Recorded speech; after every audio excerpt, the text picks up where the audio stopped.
පාර ලොකු කරන්න කියලා මාව කපලා දාන්න හදන්න එපා. කාස්ටක අවුවේ යනකොට සෙවණක් ඕන වුණාම තමයි මගේ අගේ තේරෙන්නේ. පන්ති පෝස්ටර් ගහන්න මම දැන්වීම් පුවරුවක් නෙවෙයි. යකඩ ඇන ගහලා මට වද දෙන එක නවත්තන්න මටත් රිදෙනවා. පේන්නේ නැද්ද මම තාම පොඩිනේ පාගගෙන යන්නේ. වතුර ටිකක් දාලා මාව ලොකු කරගත්තොත් ඔයාලට තමයි වාසි. ගඟක් ළඟ මම නැත්නම් ඒකේ ලස්සනක් නෑ. වතුර පිරිසිදු කරලා ඔයාව කූල් කරන්න මම ඉන්නවා.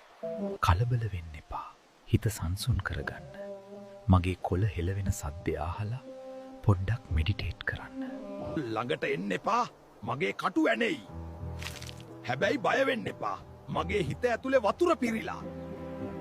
ගණන් වැඩි වුණාට මම හයියයි යකඩ වගේ. පරම්පරා 7ක් පාවිච්චි කරන්න. මාවම තෝරගන්න. මගේ ඇඟෙන් එන කිරි ටික රත්තරන් වගේ. ඩොලර් හොයන්න ඕන නම් මාව වවන්න වෙනවා යාළුවා. මේ රැවුල වැවිලා තියෙන්නේ නිකන් නෙවෙයි පුතා. ප්‍රශ්න වැඩි නම් මගේ හෙවණට ඇවිත් වාඩි වෙන්න. බඩගින්නට මම ඉන්නකම් බය වෙන්න එපා. හෙරලිද වරකාද ඕන? බඩ පැලෙන්න කන්න දෙන්නම්. ඒ ළඟට ඕනේ මොකද්ද කියලා පහලින් කමෙන්ට් කරන්න. මේ වීඩියෝ එකට ලයික් කරලා ෂෙයාර් කරන්න.